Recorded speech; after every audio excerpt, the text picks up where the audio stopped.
Hello, good morning, good evening, namaste. So, we started our journey with a profound question: who am I? And we came to the conclusion that the I is nothing but pure consciousness, and that pure consciousness ultimately merges into Brahman, the sat-chit-anand. Sat-chit-anand means truth, consciousness, bliss. And we saw that there are no dualities in the Brahman, like day and night, good and bad, cause and effect, etc. Dualities do not exist in the Brahman, but there are dualities in this universe. So if there is an effect, there must be a cause for it. If there is a son, he must have a father. So we come to the Big Bang Theory, and I'll attempt to prove here. We'll first negate the Big Bang Theory, and next we'll prove here that everything in the universe is basically consciousness. And Swami Sri Yukteswar said in his book, The Holy Science. Swami Sri Yukteswar was also an astrologer, a very wise astrologer. And in his book, The Holy Science, he predicted that science will soon discover in the future that everything in the universe is nothing but pure consciousness, vibrating at different frequencies. So, first let us come to the Big Bang Theory. So the Big Bang Theory says that everything in the beginning was singularity, where time, space, matter, and everything was crunched into a single point of high density, and suddenly a Big Bang occurred, and the single point of high density, the singularity, burst into and started expanding into the known universe. But we know we live in a universe of cause and effect. So if there is a cause, the cause of singularity, there must be an effect. The singularity must come from something. But scientists are unable to say where the singularity came from. And here the Big Bang Theory breaks down. So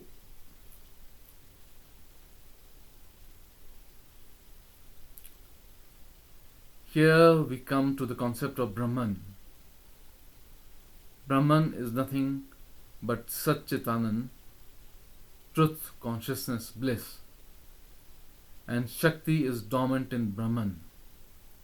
Shakti is nothing but energy, not the physical energy, but it is the spiritual energy of God. And Brahman is God himself. And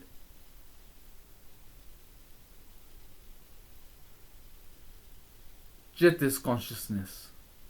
So Chit and Shakti are not separate, they are one. So it is known as Chit Shakti. So the Chit or consciousness, earlier the Shakti was dormant in Brahman, But when the Shakti became active, it vibrated the Chit of sat-chit-anand into potentialities of the causal plane. The potentialities of the causal plane further percolated down to the astral plane, condensing further into pairs of opposites, energies, and masculine and female energies, and further it condensed further down to the known cosmos, to the known universe, as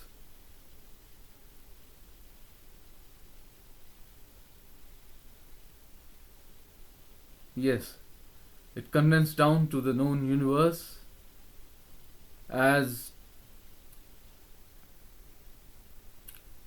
condensed consciousness vibrating at different frequencies. So the universe is nothing but condensed consciousness vibrating at different frequencies. So the cosmos is variegated consciousness vibrating at different frequencies. So this is because Shakti vibrates the Chit consciousness of sat-chit-anand, and we get the variegated universe, that is consciousness vibrating at different frequencies. And quantum mechanics has proved that the universe is made up of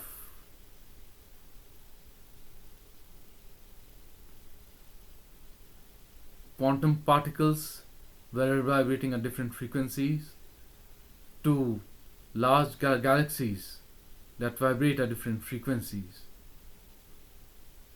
For example, electrons vibrate at a certain frequency, and electrons and protons and neutrons in the nucleus vibrate at a much higher frequency. And a part of this variegated consciousness is our individualized consciousness, which vibrates at a much higher frequency, and inanimate objects like the table, like this table, like this chair,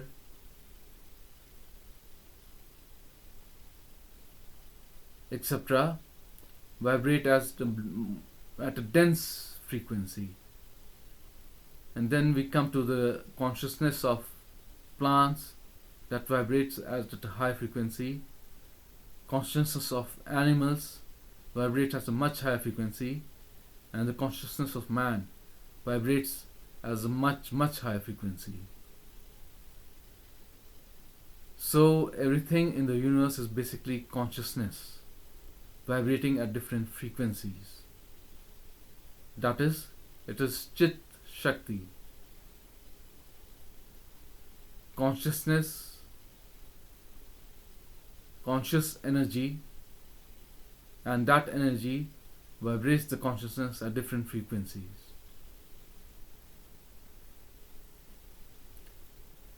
So this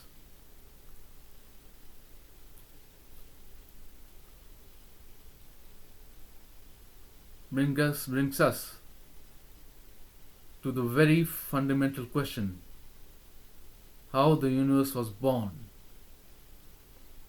So we saw that the causal plane is nothing but potentialities, ideas. Ideas are nothing but potentialities. If you think deep, you have ideas in your mind. That is, there are potentialities in your mind, and when you collapse the potentiality, and actuality is formed, an actual idea, an actual thought is formed, an actual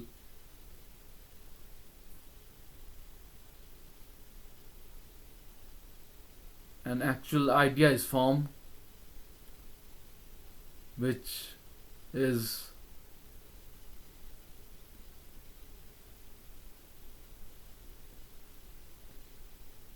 which you can then implement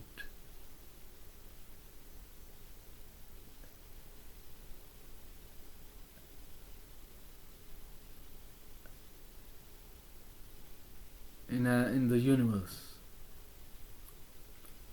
But these ideas are basically potentialities of consciousness. So when the divine consciousness looks at these ideas,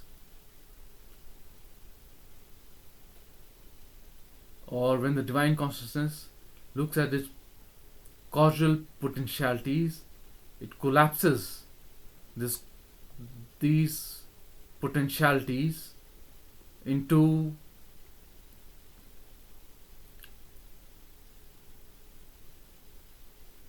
the known universe. So when the divine consciousness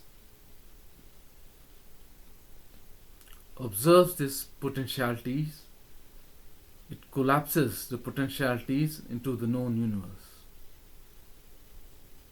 So this is the same as the double-slit experiment. So in the double-slit experiment, the observer follows the same archetype of the divine consciousness, of the consciousness of Brahman, where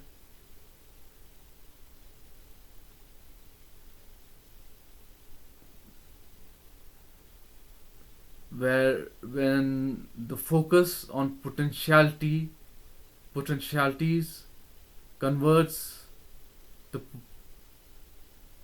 potentiality into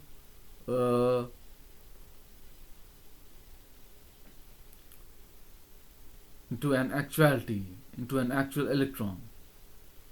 So for this, we'll have to delve into the double-slit experiment further, and I have also posted a link in my description below of the double-slit experiment, of a video of the double-slit experiment, so that you can understand it better. So in the double-slit experiment, the electron, we have a double slit, a board with a double slit, and at the other end of the board we have detector. So when the electrons are fired one by one at the double slit, they go in potentialities. But potentialities of what? They go into potentialities of consciousness itself. And when a consciousness observer observes the potentiality, he converts the potentialities into an actuality, into an actual electron. And an actual electron is born, and it hits the detector plate, and instead of the interference pattern, we see two bands of electrons at the detector plate. So I would like to quote some scientists here who linked consciousness to the double-slit experiment. But before this, let us see what Swami Sri Yukteswar Guriji had to say about the double-slit experiment and how consciousness collapses the, the possibilities, the potentialities at the of causal plane into actualities. So Swami Sri Yukteswar explains in his book The Holy Science. Sri Yukteswar says, causal potentialities result in astral actual dualities which finally result in physical plane manifestation. Again, Sri Yukteswar says, causal potentialities result in astral actual dualities which finally result in physical plane manifestation, in his book The Holy Science. So let us draw a parallel with the double-slit experiment. In the double-slit experiment, an electron is in potentiality until it is observed. So it is in multiple places at the same time. And when it goes to the double-slit experiment, we see a wave-like pattern on on the detector plate. That is, we see an interference pattern. And when a conscious observer observes the electron passing through a double slit, when he observes the possibilities, the potentialities passing through a double slit, the potentialities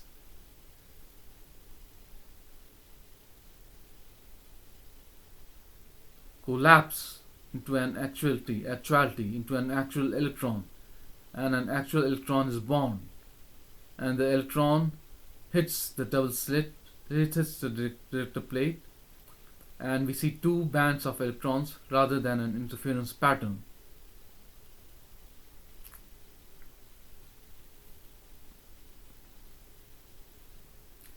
So from potentiality, the electron was converted into an actuality by the mere act of observing. And I put a link in the description to help you understand what the observer effect it actually is, and you can go through the link. So the consciousness observer converts potentiality into actuality. The conscious observer converts potentiality into actuality. Several renowned scientists linked consciousness to double-slit experiment results, including Einstein. He observed that observer's consciousness influences outcome. This is implied in his discussions, though not directly quoted. His colleagues confirmed his belief in this. Niels Bohr said that consciousness is essential for collapse of wave function. He said it in his lectures and interviews. Then Werner Heisenberg said that observer consciousness causes wave function collapse in his book Physics and Philosophy. The act of observation itself changes reality. Then we have Erwin Schrödinger. He said that consciousness is needed to collapse wave function into particle in his lectures and writings. Then we have Roger Penrose and Stuart Hameroff. They said that consciousness causes wave function collapse in double-slit experiment. So these scientists hint at consciousness being fundamental to reality, aligning with Vedanta principles. Swami Sri Yukteswar confirmed the same in his book The Holy Science. Sri Yukteswar says in his book The Holy Science, divine gaze on conscious plane of potentialities initiates universe manifestation. Again, in his book The Holy Science, Sri Yukteswar says, divine gaze on the causal plane of potentialities initiates universe manifestations. So, divine gaze on the causal plane of potentialities initiates the universe manifestation. And this very much aligns with the double-slit experiment, the observer effect in the double-slit experiment. So the observer follows the archetype of the divine consciousness that converts the potentiality of the causal plane into the actual universe. Again, I will repeat. So, the observer follows the archetype of the divine consciousness, that is, the consciousness of Brahman, that converts the potentiality of the causal plane into the actual universe.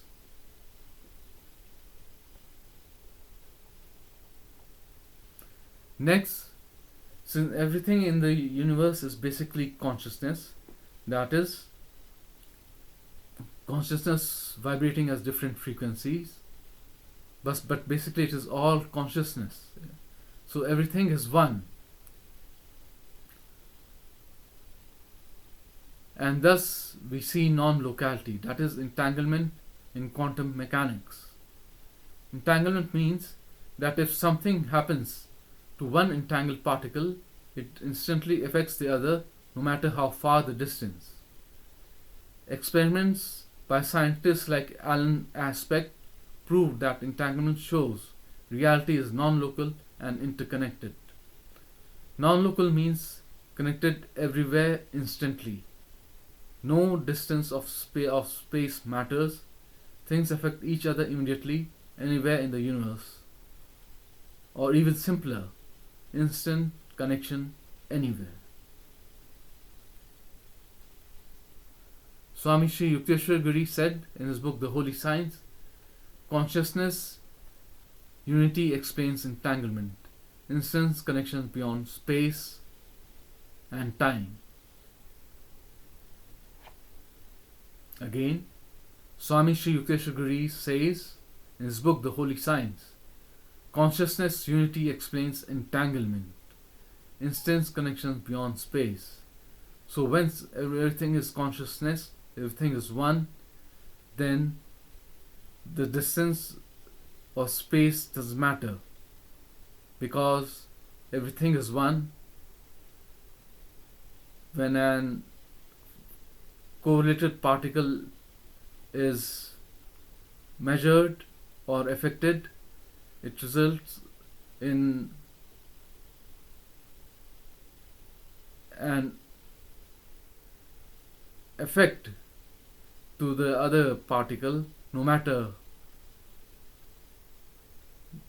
by how much distance the particles are separated in space and time. And this was it for this video, and next we will talk about more metaphysical things in the next video. And until then, thank you, goodbye, and meet you in the next video. Namaste.